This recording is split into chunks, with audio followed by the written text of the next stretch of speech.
Well, good afternoon, everyone. We're really pleased to have the next one of our Dean's invited lecture series here. Today we have Bratin Saha from Amazon AWS.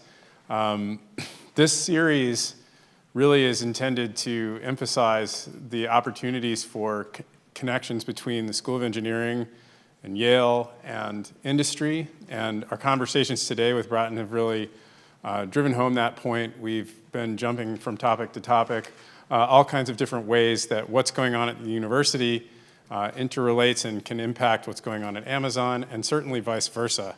Part of the infrastructure that Bratin has been responsible for developing at Amazon is really the backbone that will power the transformative tools that we're witnessing in industry right now with generative AI.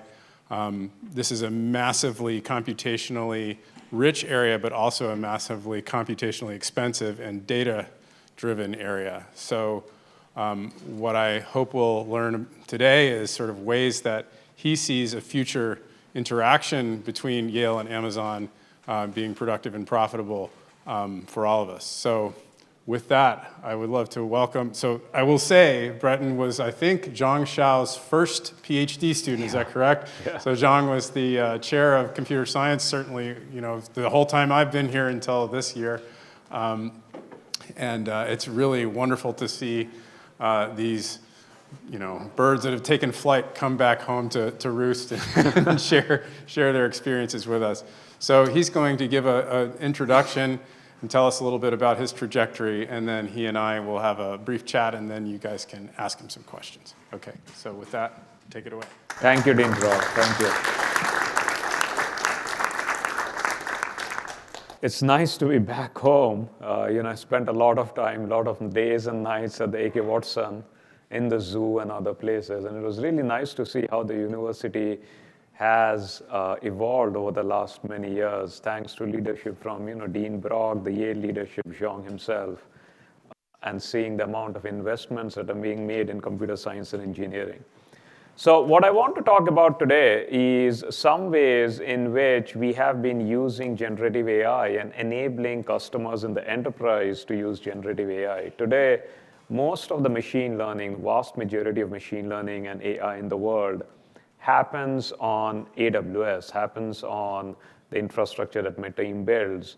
And what I wanted to talk about, and where I'm hoping you can get some insights on, is where the industry is going, and what would be the research problems that would be interesting, especially from an industry perspective, where the science is in terms of where we can take it out to customers, and where the science isn't, in terms of where I think there's a lot of fundamental research to be done in a university like Yale.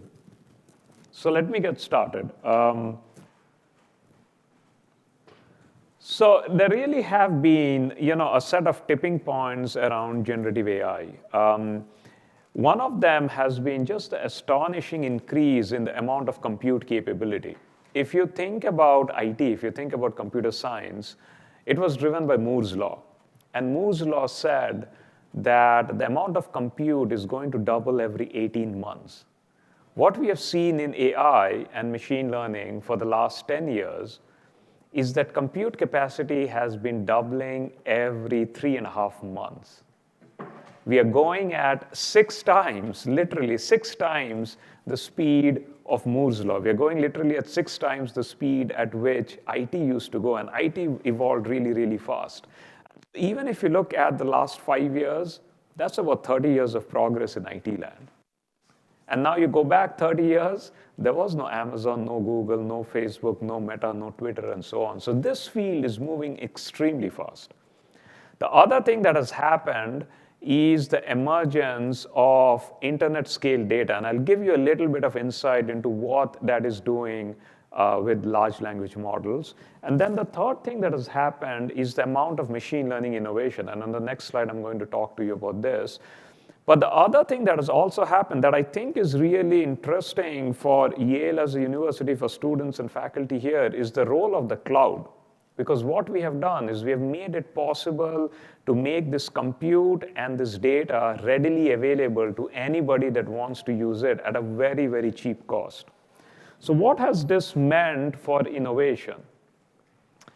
If you think about machine learning, the capacity of machine learning models, and you can measure it by the number of parameters, just in the last 3 years has grown by 1600x. This is super, super, super exponential. Okay? And that is what is driving amazing innovations. Now, what does that mean from a data perspective?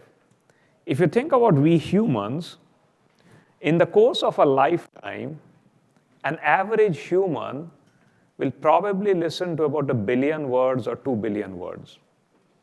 When we train these foundation models, we train them on trillions of words.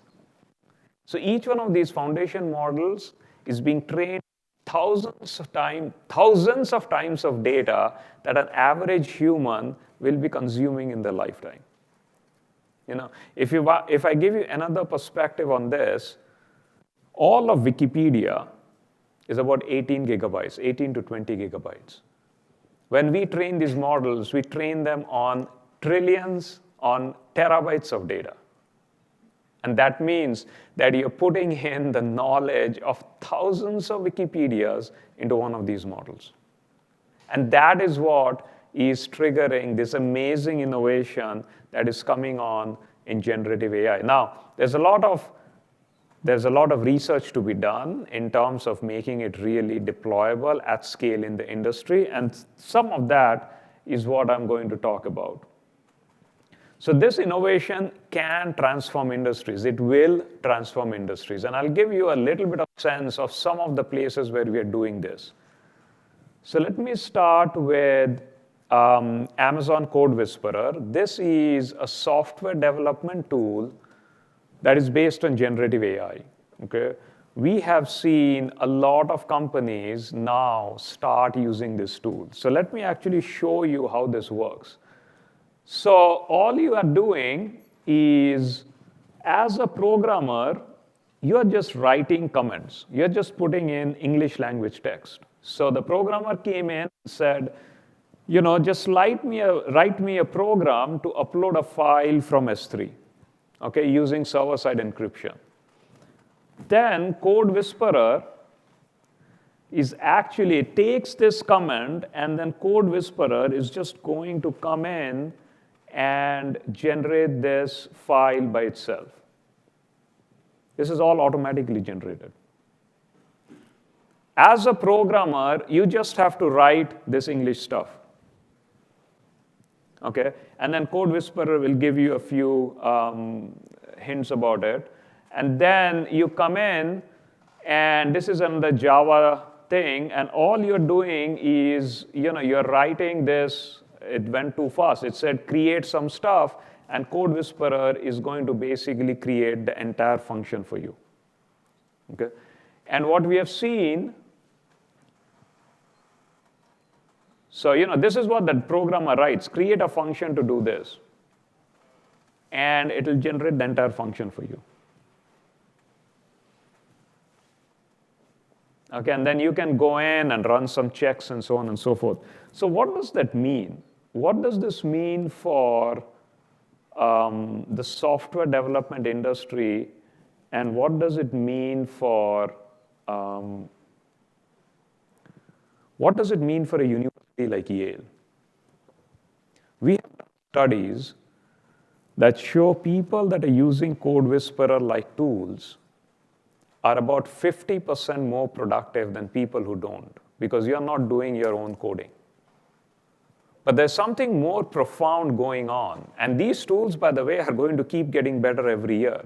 So imagine 5 years from now, when these tools are really good. What is going on is something very profound here. It's that Java and Python and Rust are no longer the programming languages. English is the new programming language. And you can imagine that we are going to be able to do this with, say, Italian or Chinese or Hindi or something. And so our mother tongues become the new programming language. What does this mean for Yale? How should computer science teaching evolve to address this. I was talking, in fact, this morning with Dean Brock about how do you bring more liberal arts education to STEM, to computer science and engineering. But this may basically mean that anyone who is an English major or history major or whatever is now going to become a software developer 5 years, 10 years from now. And so when you have democratized this to some extent, what does it mean for innovation in the world when every person is a software developer? And these are, I think, things that a university like Yale should think about, because it's really kind of a university that's at the forefront of how does technology impact society 5 to 10 years from now, and how do we educate people in that way. The next one I'll talk about is what's happening in medicine. So there is a lot of work we are doing in my team and elsewhere in terms of applying AI to medicine. And the reason that is happening is you can see, just like with Moore's law, the cost of sequencing a human genome is dropping in a very fundamental way. It used to be a huge amount, few million, hundreds of millions, 20 years back, to now it's about $200. And because this cost has dropped so dramatically, you can now spur an entire industry that's based on this. In fact, so we have this challenges, in terms of being able to do genomic sequencing. And as a result of that, I was actually talking to some yesterday at dinner, who is at Columbia University, and they were actually talking about, hey, we also want, and I'm sure the same thing is true here in the School of Medicine, or even in the engineering departments that are trying to do some AI in medicine, that you have a lot of infrastructure issues you have to deal with if you want to do that kind of genomic sequencing. Okay, that is why we came out with this service that is actually being used by a lot of universities and public health departments now to be able to do gene sequencing and precision medicine. And in fact, the Department of Public Health in Chicago, they were able to use these tools to run some analysis. And they found that when you go like 10 miles from downtown Chicago, your life expectancy falls by like 8 or 10 or 12 years. And the reason that happens is because of difference in access to specific kinds of care. And they were able to do that because they were able to use these tools to see what kind of medical care isn't being afforded there. And they've now changed the way that medical care is being given. Similarly, Genomics England, they have a huge database of probably the world's largest of humans who have genetic mutations with some rare diseases. And they're now using these tools to do a lot of precision medicine. And I do think that medicine is a domain that is ripe for a lot of innovation from computer science, from AI, and a lot of other fields. I'll give you another example of the kind of innovation that we can do about. So patients today are working with tons of data. You have all of your wearables, and you're getting all kinds of data from multiple different data sources. But the thing is, 97% of this data is not being analyzed, is not being used. And so imagine the quality of patient outcomes that we could improve if there was a way for us to be able to analyze this data. Okay? And this, being able to analyze this data, I think, is another really interesting research that I think a university like Yale would be perfectly suited for, because you have a School of Medicine that's a leader, you have the engineering parts that's a leader, you have the data science parts that's a leader, and so this kind of interdisciplinary work would just be amazing in terms of improving patient outcomes. Now, there's one way in which we are doing this, which is clinical documentation. So today, when you go to a physician, because of electronic health records, that interaction that you're having with the physician needs to be scribed. And so the physicians are actually doing it and then creating a summary, and then they're uploading it to your electronic health records. It turns out physicians in the US, on average, spend about 40% of the time doing this scribing. And that is the time that is not being spent on patient care. That's the time that is really an unproductive use of the physician's time. And so what we have done, and we have launched this product a little bit, is using generative AI to automatically generate these patient-physician summaries. So as you're talking to a physician, that particular conversation is getting captured. It's automatically getting transcribed. A generative AI model is automatically generating the summary. Now, the key innovation that we did here that I think is very relevant also from a research point of view is, as you know, generative AI can also have hallucinations. So you need to have a very high degree of accuracy. And so one of the things that we did here, which I think was a pretty nice piece of innovation, but there's a lot more research to be done, is what's called the concept of grounding. So we have the original transcript, we create a summary, but every part of that summary, we put a link to the original source that says, here is why I created the summary. Okay, and that is what helps make this deployable to enterprises. This is supposed to reduce the scribing time by 70%. We are partnering with 3M, who have 300,000 physicians across the US. Now imagine reducing the time or making them more productive by 70% for 300,000 physicians in the US. In fact, I was looking at all of the places that this will go into POC, and I was really glad to know that Yale New Haven Hospital is actually one of them. Okay? And the reason I go into this example is to say that you may be looking at a lot of generative AI. Some of it may seem to be hype, but a lot of it is actually being put into real production at scale deployment. And so all of the research that you can do in terms of making it accurate, in terms of reducing hallucinations, in terms of finding ways to do the grounding, actually helps in these situations. So here is how it actually works. I already talked about this. So the patient says, this one is not showing. You can see the highlighted parts. The patient says, this is what is going on, and we take the whole summary, and then we create it. And you're not seeing it here, but we'll actually have links. We'll actually have references from here that says this part came from here, this part came from here. Okay, and all of this is being automatically generated.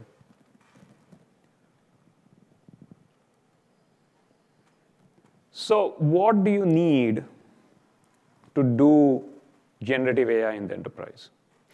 The first one is you really want to have an easy way of building with foundation models, and you want to have a choice of building with foundation models. And the second is then infrastructure. And in both of these, there's a lot of research to be done, especially in the second one, and I'll talk a little bit on that.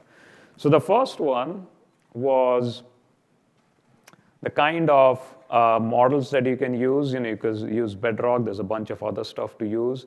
And I think the key thing that comes out from a research perspective is that it's very likely that one model isn't going to rule them all. And so there is a need for figuring out what kinds of models work well in what situations. And the thing that I think will really distinguish going forward is not just the models, but the data that is being used to train them. And in fact, that's where, I was talking to Dean Brock, which is, can Yale play a role, given the amount of data you have across the university, not just in the engineering, in the social sciences, in all of the libraries, in all of this? Is there a role that Yale can play in making that data available as training data? Because that would be huge. And that would not just be huge from a research perspective in moving frontiers, but I think that would be a huge source of monetization as well, if Yale could figure out how to do that.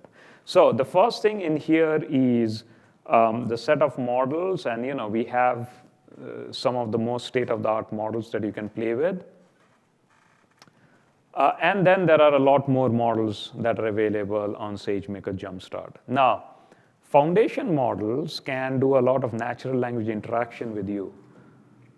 But foundation models cannot execute tasks yet on your behalf. So for example, let's say you said, give me all of the options for having a plane ride to Florida over Thanksgiving. Today they are probably going to give you all of those options, but then you would say, and by the way, go make the bookings for me. So that action part is still not there. And that is why we actually augmented Bedrock with what we call agents, where agents can take actions on your behalf. Now, there's a lot of research going on. How do you make it safe? How do you make it secure? So it works in a particular constrained set of environments, constrained set of actions.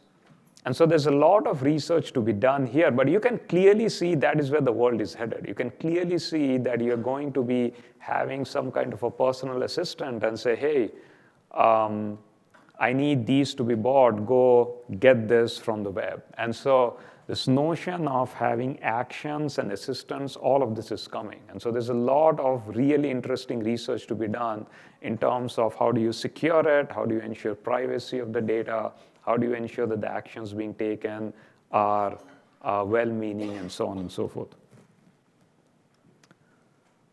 Okay, next let me start a little bit around the infrastructure. Most of this is on GPUs. And of course, we have our own custom silicon as well that's purpose-built for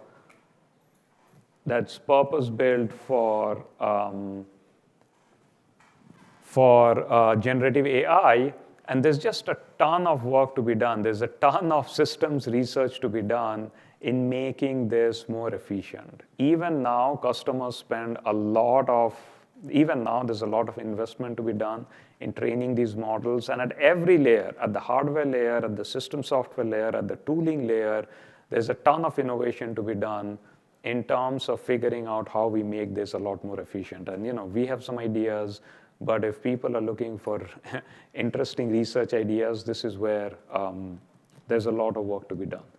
And then there is tooling. What happens, and again, there's a lot of HPC-related stuff that you can do here. The thing that's different about generative AI especially is the scale of compute. And so as you're training, let's say, these foundation models, you're probably training them on thousands of GPUs or other accelerators, maybe for months at end. And so what didn't used to happen before was, what about the resiliency of the accelerator? What if one of the accelerators for some reason has an error? How do you recover from it? Because you don't want to waste months of work. And so that is where things like self-healing systems that we have, but you can obviously do more there, and other kinds of optimizations become really important. And so for those of you working on kind of the system software side, this is really fertile territory for the kind of innovations that you can do in terms of having real impact. The other thing that's happening is the emergence of no-code tools. There's no-code software, and this is all about democratizing and making software development accessible to a lot more people. So there's no-code software tools, and then there's no-code machine learning tools. And I mentioned before that generative AI is going to democratize software development, like English will be the new programming language. These no-code tools are also about how do I do point and click to get my job done. Okay? And this is yet another trend. When you think about product development, having these aesthetics right, how do you make something really simple to use, how do you make something really easy to use, is not just about science education. It also needs a lot of broad liberal arts kind of an education. So you really understand from a product, you can think about a product not just from the engineering point of view, but also from the usability point of view. How will users interact with it? And I think that is one of the things, again, that a university like Yale, with its rich liberal arts tradition, can do a really good job of how do you train engineers who not only know how to build a product, but who can actually build a product that's delightful to use. And delightful to use for a lot of other people. When you're talking about how do I develop a software tool that someone who doesn't know anything about software uses it. Okay, and there's a lot of work that has to go into designing that stuff. So this is going to be another trend that is important. The reason I wanted to talk about Amazon Monitron is to show how there can be synergies with what is already available and how Yale can play into that. Because there are some strengths we bring at AWS, but there are some strengths where we are just not in the domain that Yale can bring. So what Monitron does is it uses machine learning for doing predictive maintenance of your machines. Like it predicts when your machine may go down. Okay? And the way it does that is we have these sensors, and these sensors are monitoring your equipment for temperature and vibrations. Okay? And so if you think of a machine, when the machine is about to break, it kind of sounds a little weird, or it vibrates a little weird, it can get heated up, and so on and so forth. So these sensors are put on devices, put on machines, and then they monitor the temperature and vibrations of these devices. And then what we use is, you'll see these in these kinds of things. These machines are installed, these sensors are installed in these kinds of machines, and then they're streaming it to the cloud. And in the cloud, we detect anomalies. And based on those anomalies, we predict when something is going to break.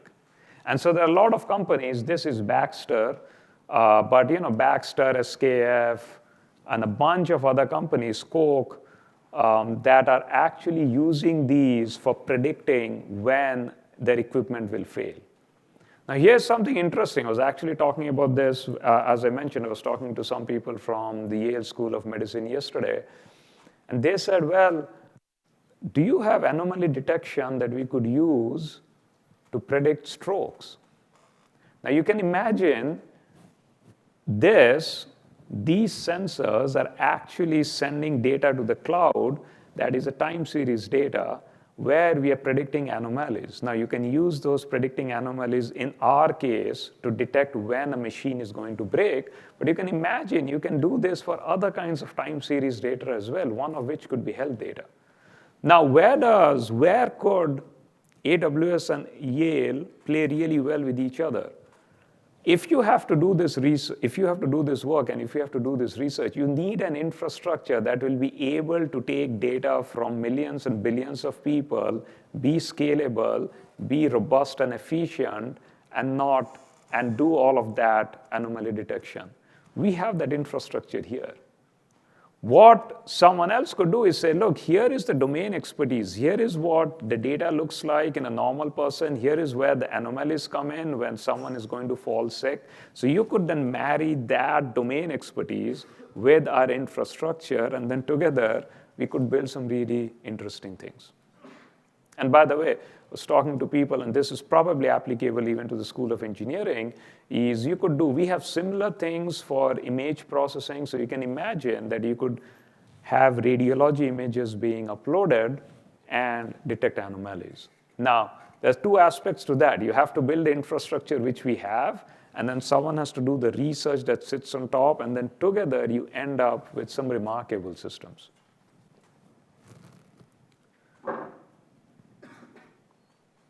The other thing that is coming across a lot is sustainable mobility. So if you look at the automotive industry, that's really thinking about electrification, about getting greener, using batteries. And so one of the things that's happening now a lot is using geospatial data to figure out driving habits and optimizing things. So BMW has been working with us, and they do things like predicting the impact of traffic, where do you put charging stations, and a lot of other stuff. So, all kinds of data analysis going on, but this is yet another modality to the data, which is geospatial, and how do I use it for predicting user behavior.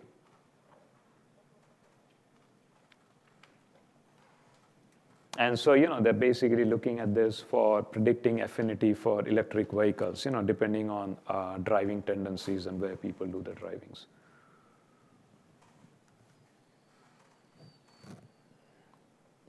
Okay,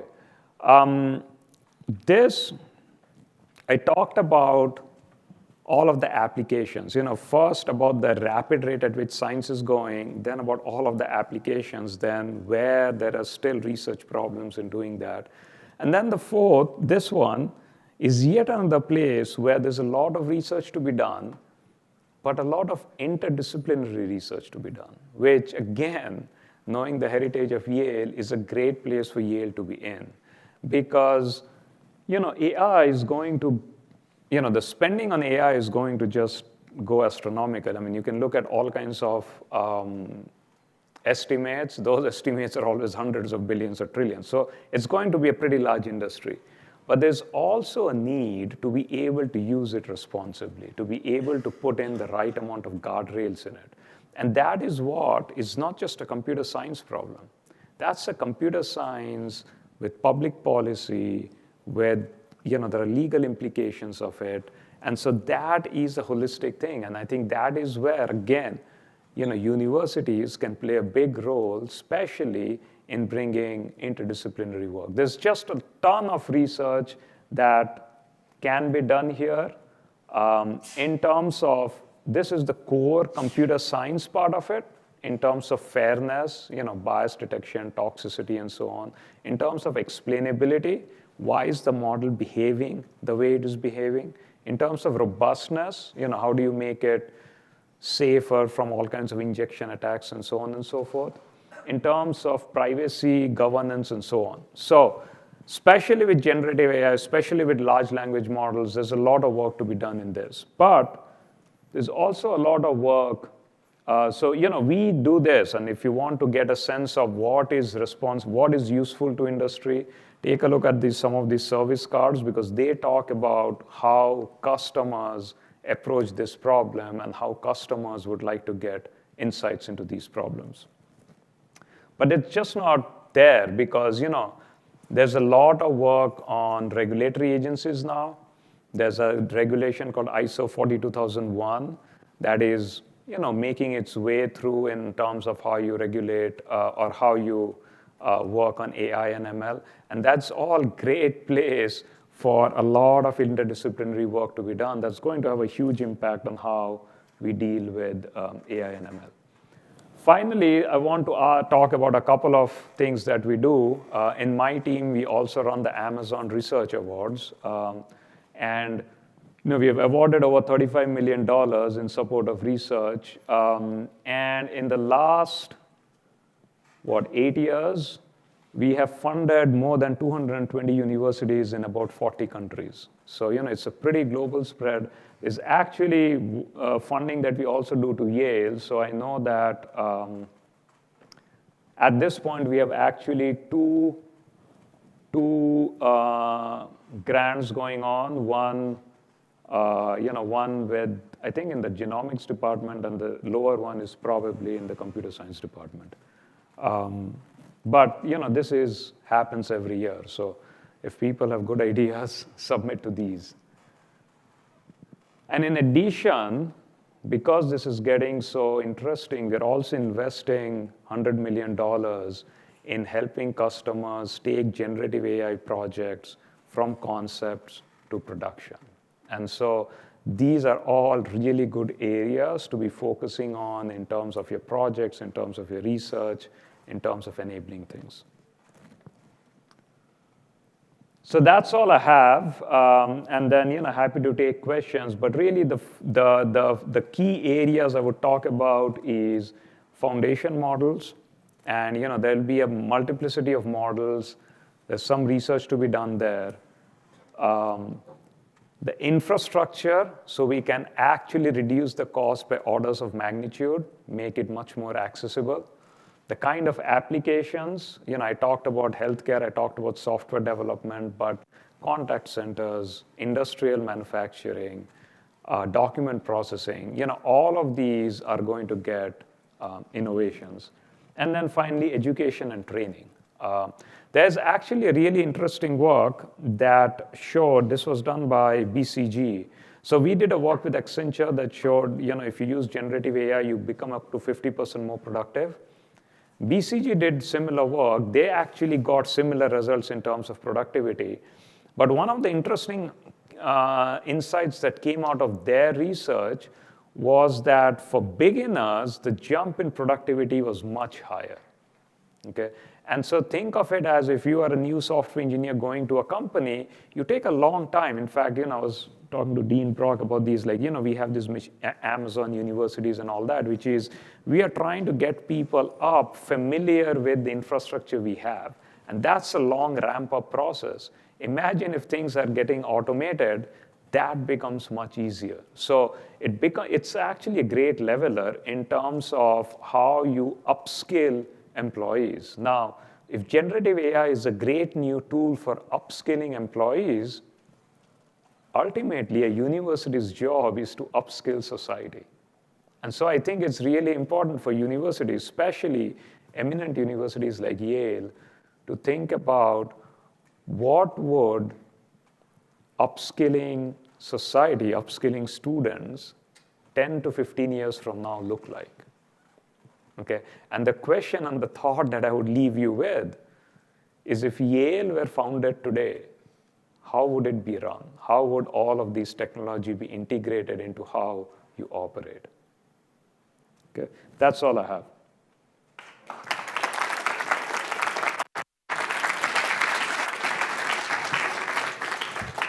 Okay, thanks so much, President. Okay, cool. we can. I think.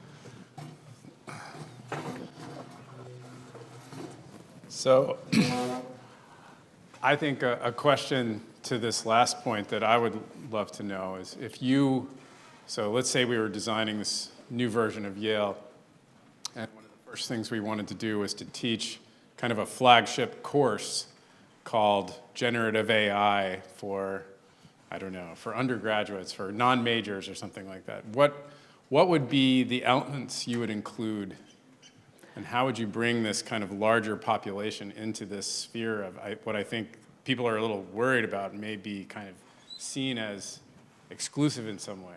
How do we bring everybody in? I think, so I would look at it from two aspects. One is a lot of content creation will be assisted by generative AI, right? And so let's say I am an artist, or I am someone that is writing drafts. The first draft, a few years from now, will probably be created by a generative AI assistant. That then you improve. So the generative AI doesn't take away the role of the human. Generative AI, at least till now, doesn't have the creativity that a human has. But what it can get to is it can actually accelerate your work. And so previously, let's say you would have to create a draft and you're thinking a long time and you're writing it and you're spending weeks over it, it can probably accelerate it to a couple of hours. And so that notion of, and that applies as much to the non-engineering parts of it. There's a lot of creative output happening there. And so the things that I would look at is how do you use it as an assistant in your daily work? How do you try to maybe automate some of the tedious work that you do? And how do you make sure that people outside of engineering, outside of computer science, are aware of these tools and are thinking about how to integrate that into the daily lives? Right? The way I look at it almost is, this is like the emergence of the internet. And today, everybody outside of CS and engineering uses email. Email has become a natural way of doing work. Messaging and all this has become a natural way of doing work. And so how do you integrate these technologies into your way of working? The difference with previous technologies, the difference with prior technical changes, is that prior technical changes were not a creative assistant, right? This is the thing that can get integrated into the creative workflow. And that is where I think we would also look to universities to help us understand how these should get integrated.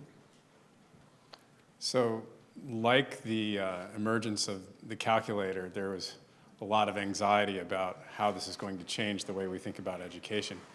The calculator has the virtue that it predictably gives you the correct answer. So there's a funny phenomenon you mentioned, which is AI hallucination.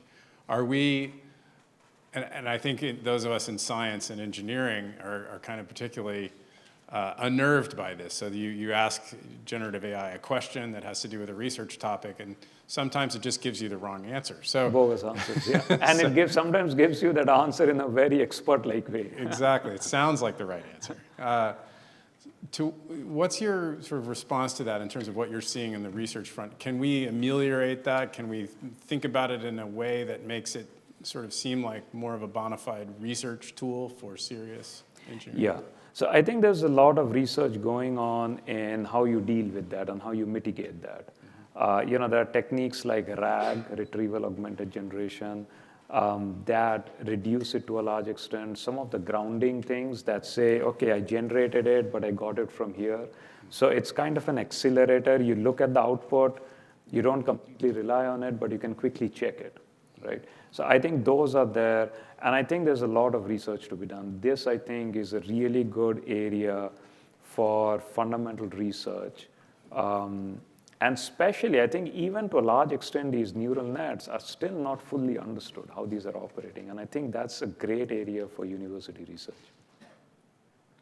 So in terms of where you mentioned sort of great institutions like Yale, of course, we're all big fans of Yale, but where do you see our comparative advantage in this space in terms of preparing students to enter this kind of new, really novel, transformed workforce? I think there are a couple of aspects. One is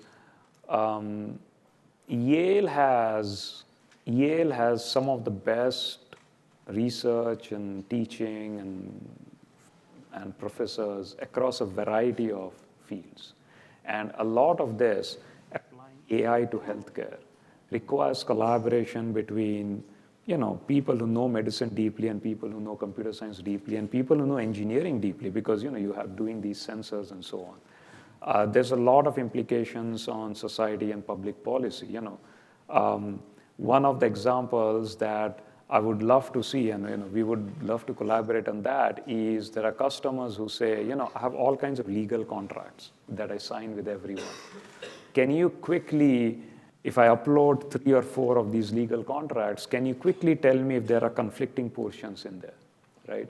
And so an interaction with the law school and someone from the computer science department would be great. Public policy is ripe for this. So I think one of the things that Yale can really do is that interdisciplinary portion.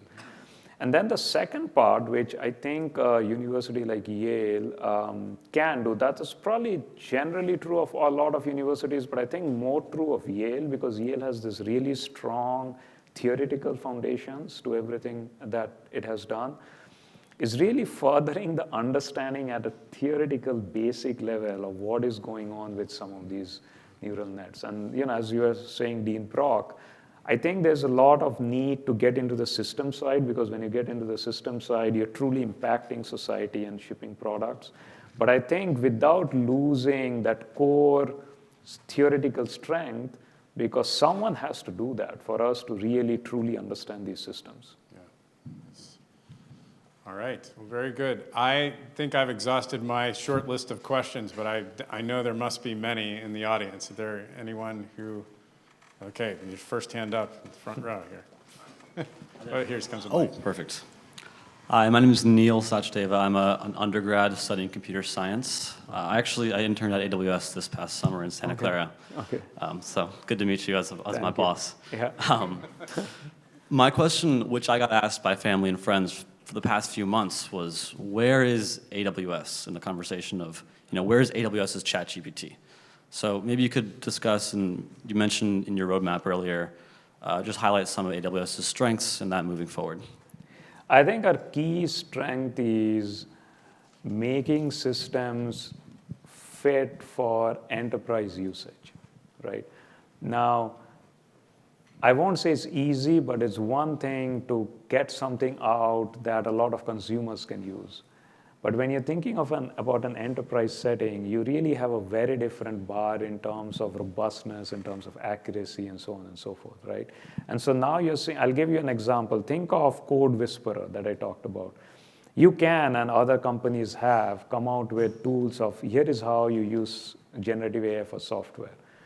We came out with Code Whisperer, and a lot of our time was spent in putting accurate license attributions. So what you do is when you're generating code, you have to make sure it is not a copy-paste of somebody else's code. And if that somebody else's code has a proper license, you got to be able to generate code that has that copyright attribute. We were the first to come out with, here is software development, and here is the appropriate license for it, right? And if you don't have that, you can use that for research projects or just fun hackathons. You cannot use that in industry. So our core thing is, how do you make these appropriate and suitable for industry? And that, I think, is a core strength. That is the place we innovate. That's great. That applies to scientific research as well, where you need appropriate citations across the space. Sorry, next question. Thank you, Bratin, for amazing talk. Yes, thank you, Bratin, for an amazing talk. I'm Sam Hayek. I'm a fellow in one of the Yale colleges. 5-10 years from now, Amazon will need to differentiate its AI products to compete with, let's say, the Microsofts and the other competitors. One way, obviously, is to make the products, user-friendly and so on and so forth.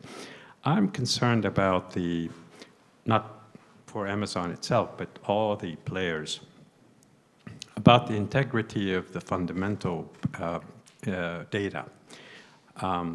Could you give us examples of how you ensure integrity? Very simply, make sure that, let's say, one of the images that you're feeding into the ML system is not corrupt and is not giving the wrong results. Yeah, I'm glad you asked that question, because that's something that's top of mind for us. And integrity, security, privacy, this is just foundational to everything we do, not just AI and ML. And we have whole teams that are focused on that. So we have a lot of mechanisms for that. One of the things that pretty much every service does is, and we do in the AI space, is end-to-end encryption of everything. So you have encryption at rest, encryption in transit with customer-provided keys. Okay, so there's just no way anyone can kind of access that data. There are a bunch of other mechanisms we use in terms of ensuring privacy of the data. And we'll also be coming up with some innovations now that actually reuse or use some of the latest science in terms of how you do that. So this is pretty fundamental to everything we are building. One of the other things I'll also mention that a lot of customers are doing with generative AI is they're saying, look, it could be Yale, it could be a company. I'll give you examples. So for example, we have a pharma company, let's say, that wants to use this generative AI and enable its chemists. And the way it wants to enable its chemists is they want to be able to go in and say, hey, give me all of the experiments that this company has run in the last 10 years about the side effects of this drug. And today you have to run a lot of searches. And now you can imagine with generative AI, it can just find it out. But the issue is that data is not public. Okay, only that company has it. And so you need to be able to customize those models with your own data, right? Now, the way we do it kind of answers the previous question is pretty unique. The way we do it is when you customize the model, want to customize the model, we actually create your own private copy of the model. And then we create it in your own virtual private cloud. Okay, so it's in your own security domain. So we have a lot of these mechanisms that we are using to ensure the security of the data. Good. Yep. Next. Hi, I'm Ben Dernier. I'm an international student in Yale College. I would like to ask you which industries are least likely to be affected by AI, in your opinion, because there is like a debate on like which occupations, which industries, which jobs are least likely to be affected in your personal opinion in the long term which AI develops. This I think is a fundamental innovation that ultimately will touch every aspect of what we do, right? And the way I look at it is it'll generate so much new stuff. Net technology has been, at least in my view, net technology has been a positive force for society, as a positive force for humanity. We have become more productive, we do a lot more. And I think this is yet another of those transformational technologies that will do the same. And I suspect, just like the internet, just like some of the key technical parts, it's going to be integrated into everything we do. Ultimately, we humans create, right? Ultimately, we do some form of creation. And this, I think, will be an assistant in that. Next question. Andrew, Office of Development. You mentioned using AI to have help with interactions between patients and doctors. I was wondering if you foresee any unique roadblocks with medicine, with privacy concerns, or HIPAA, anything like that that may make it more difficult to be incorporated. So, the things that I mentioned were all HIPAA compliant. I think in medicine, you obviously have a much higher bar because, you don't want it in situations where the errors could be in there. So the bar there will be higher, and probably, at least initially, it will be a lot more of an assistant functionality where there's always a human in the loop that is doing the checking or the verification. So let's say instead of a human creating the whole thing that took them an hour, it'll probably be a human verifying the output and doing edits as needed that takes them 10 minutes. So it's really going to be a productivity enhancer rather than a replacer. Next. Hi, I'm Michael Cohen. I'm a public citizen here. And there was an old expression in computing, garbage in, garbage out. If you look at the data that's out there, there's a lot of garbage out there. How do you tell the difference between like Newsmax and the New York Times? Yeah. So there is a huge, and I didn't go into that. There is a lot of engineering work we put in, but there's a lot of science as well. And there's actually two parts to this.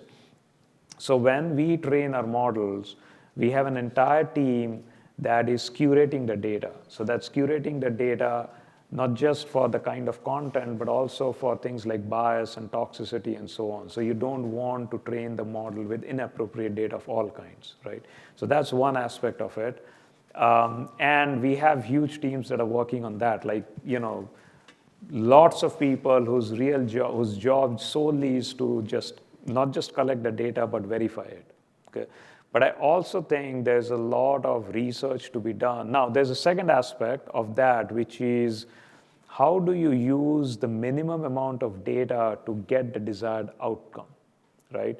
So there is a lot of work that shows that if you had a better way of curating your data, you might be able to get to the same result with fewer training cycles. So there's work to be done there. And I think there's work to be done. There's a lot of research to be done in how do you more efficiently curate these data sources. So today, it's a very labor-intensive effort. And that, in many situations, is when we are training these large language models, in many situations, that data collection and curation and filtering effort is actually the larger bottleneck. That's another good role for discerning Yale undergraduates to play in this business. So we have time for one more question. Sorry, yes, go ahead. Hi, my name is Ursula. I'm also a computer science student here. I was wondering if you had any things that were top of mind relating to the intersection of cybersecurity and generative AI, and is there something that you think Amazon should be working on that they aren't pursuing at the moment? Oh, so I won't talk about all our roadmap stuff, and there's a lot of there's a lot of work we are doing that we'll bring out in the course of time. I think generative AI and cybersecurity, I think, will get a lot more interesting with generative AI in two different ways. One is, bad actors can use generative AI to create more of these threats. Okay, more threats that compromise systems. And so there's that aspect where they now have a new set of tools. Now there's the other aspect of it, which is you can use AI in general and generative AI also to be monitoring systems and to be raising the barriers to people getting in. So I think there's both aspects of it. And I think there's work to be done, including a lot of very interesting research to be done at the intersection of the two. And I suspect there's a lot of very interesting research to be done there. Okay, great. So with that, I'd like to thank our guests, Bratin and Saha, once again for coming. And I'd also like to thank our team for helping us put this together, and Sci-City for hosting us. It's great to be able to run these here. So thanks very much once again. Thank you, Dean sir. Brock. Thank you.